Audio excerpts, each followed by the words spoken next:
Mamas, you can position your children for God's promises.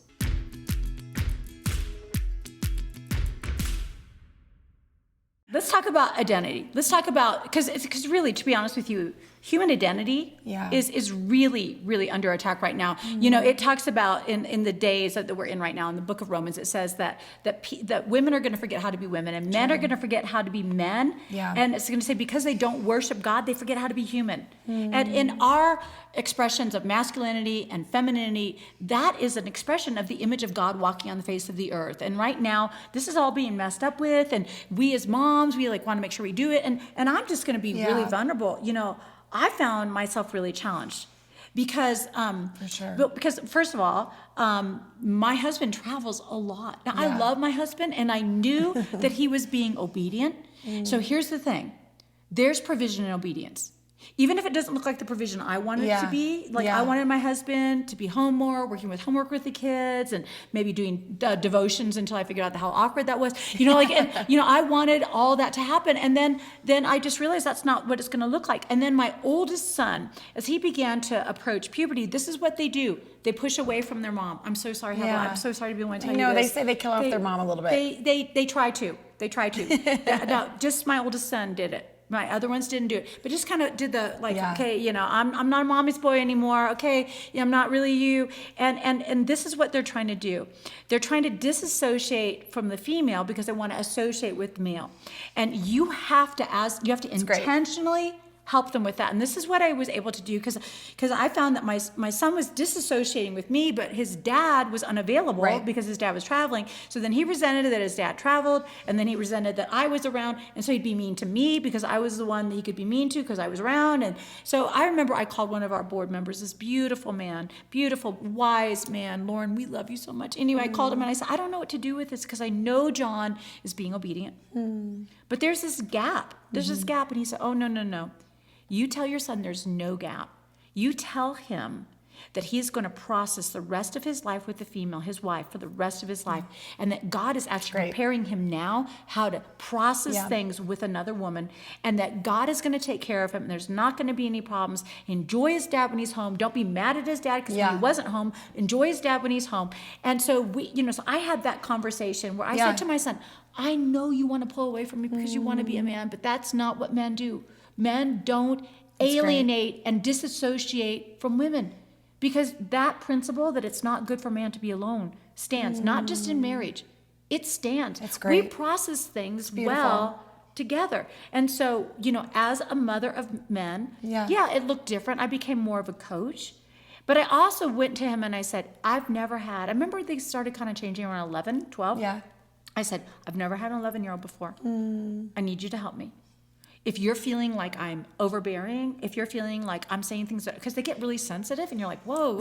Like, because like my boys would come in and be like, do I have to take a shower? And I'd be like, yes, oh my gosh, yes, you need to take a shower. And, so like if I did that, when they were 8, they'd be like, okay, take a shower. When I did that when they were 12, they were like, I'm like, you asked me to smell your underarm. You asked me. They'll come up. You put your underarm in my nose, and then you say that I had a bad reaction to that. I'm like trying to help you, but it felt different. And so I had to say, you need to help me. This isn't fair. And so it started to become a two-way street about how to communicate with that, really and cool. just have those intentional conversations. I'm for you. I'm not against you. I'm not trying to make you not a man. Yeah. I want you to be everything that God created you to be. Yeah, I think that's really key. I think the concept that they need women in their life, I love that thought, that they need women in their life, and we're in it for life. Yeah, because they get stupid without women. And women get stupid without processing things with men a right way. They get the seductive thing going, the manipulation thing going. Yeah, and I think what's really helped me too, and this might be a little bit of a sideline, but learning my boys' love languages were really important to love them well. Mm-hmm. Yeah, so like my eldest, he's touch, and one thing I really feel is I got to keep his touch meter like filled. So he needs the cuddles and the hugging and the just he wants to kiss. He just is in that mode. And don't push them away. No. I know they're going to be stinky. I know it's going to feel different and weird. They're going to sit on you. We're already there. We throw shoes away now. We don't clean them. We don't pass them on. Every shoe gets thrown away. Socks get every every window gets opened. I mean, this is where we're at. There's testosterone leaching There's through just your a lot house, going on. But our second son, he's a time kid, and I'm not a time person. Naturally, I'm kind of like a touch and like affirmation. Let's keep going. And he's a time guy, and so it is so difficult for me to sit and go, okay. But what I've learned is, if I take him by, like, hey, I'm going to the store, Hudson, you're with me. And finding ways to navigate their love language was key so I could love them well. Not the way I wanted to be loved, but the way that they felt loved and connected with love. So I'm learning that. Again, I've got littles, but I'm learning to figure out their love language. And that's been key to love boys well, because I'm not a boy. Yeah, and we can, there's nothing wrong with giving them that test. No. There's nothing wrong. And so I have a son who's words affirmation, physical touch, and then I have a son that is quality time. And I'm like, and that's how we parent too, is different. We do. A lot of moms talk about school situations. Yeah. And I have a magnificent son who had a huge challenge in school. Huge challenge. It started really early and it went all the way through his freshman year in high school. And, as a mother, my first two sons, easy, what's it called? AP classes, honor classes, way smarter than John and I. And then my third son, I was like, oh my gosh, what have we done wrong? I didn't let him crawl enough. So I make him do cross crawls. We're like trying to do brain connection therapy, like all this stress. The teachers would call me every week. I'd just pick up the phone. I'd see the school ID. I'd be like, I'm sorry. And my husband would be like, you are saying you're sorry before you even hear what they are saying. I'd be like, we practiced those spelling words for 2 hours.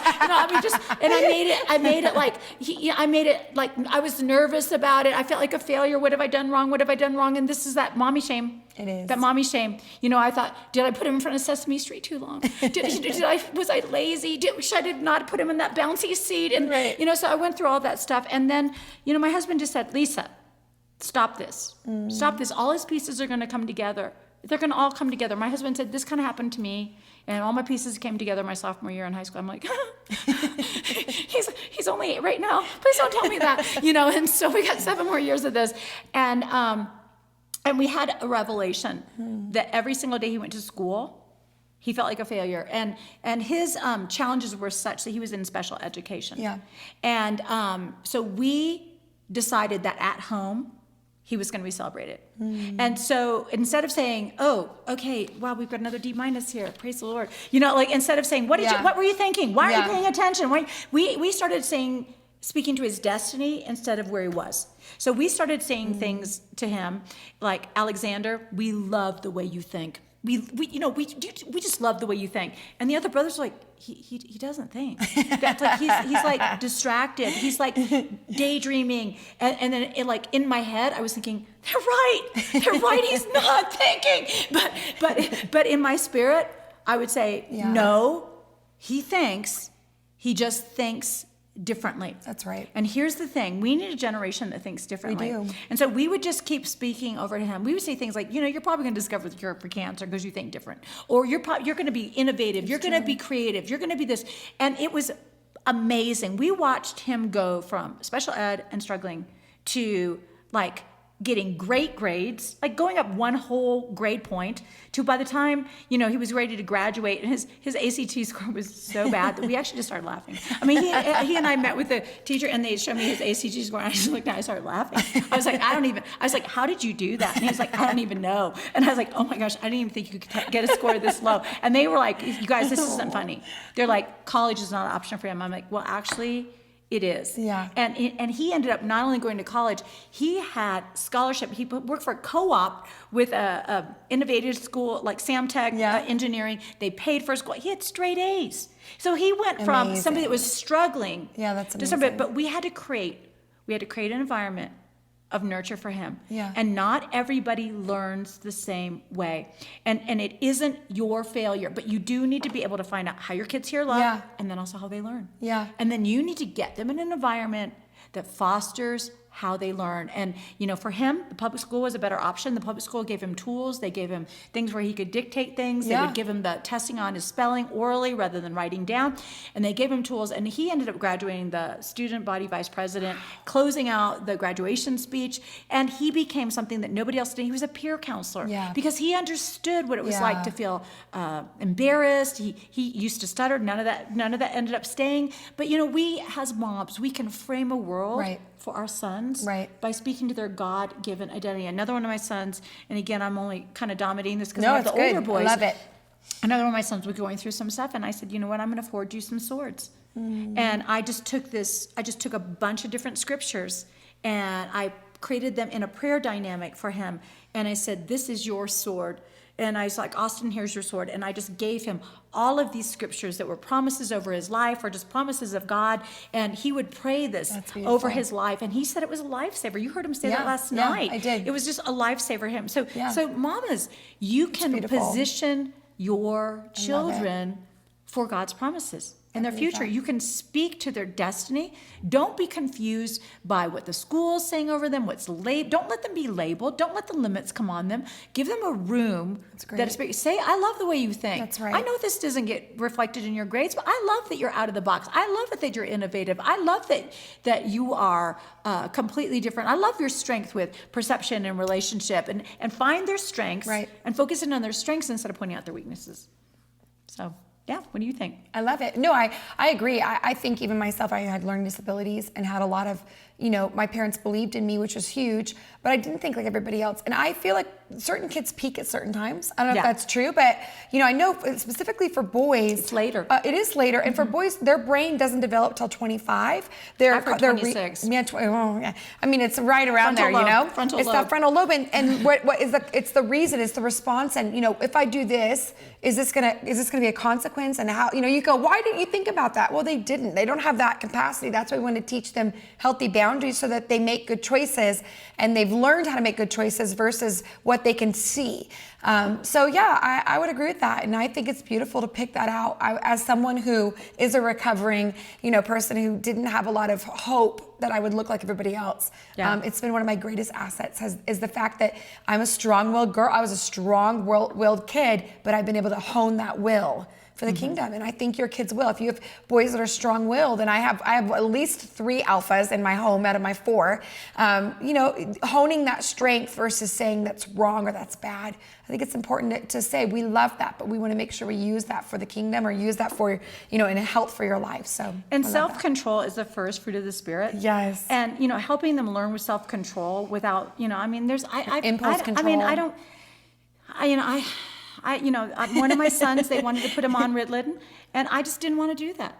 I just did not want to do that. And everybody can have that journey on their own, but some of that just is, they have energy, and we need to help them constructive ways to get their energy out. Right. We have a trampoline in a hole in our backyard, and our boys would come home from school and they had to jump on that trampoline. It was like decompression therapy for them. Absolutely. And so sometimes we need to give them constructive decompression, and it is hard to sit for a really long time. It is. I say our active listening, all of that they're anticipating or asking questions or being involved. And so, I don't want you to just to medicate your kids and your boys and just assume, and again, like I'm not a doctor, but I do want to empower you to ask some important questions and maybe give them some other tools. And realize that they're boys. They love being outdoors. They were made from the dirt, the Bible says. And for the dirt. And for the dirt. Yeah, so they love to be, I always say, if my boys, if they're not doing well, I've missed a need. I know that sounds funny, but boys are very straightforward. So it's they're hungry, they're tired, they need to be outside, they need something. It's a need that I need to be able to pick up on.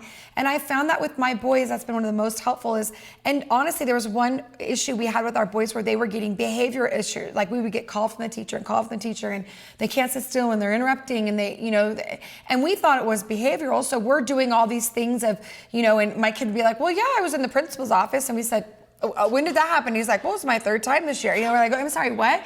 And so we had these situations where we were like, and I felt a lot of mom guilt, what if I'm missing something and this is because I'm traveling and this is because of ministry and you want to name it like what it is, but they have stay-home moms that are having the same things. Absolutely. And I don't think that again, that's probably an easy route versus saying, wait a minute, I got to be in the game, what's going on? And what we found was that the environment of the school they were in, they needed a different school, and that was important to us. That wasn't that the environment was bad that they were in, it just wasn't the school for them.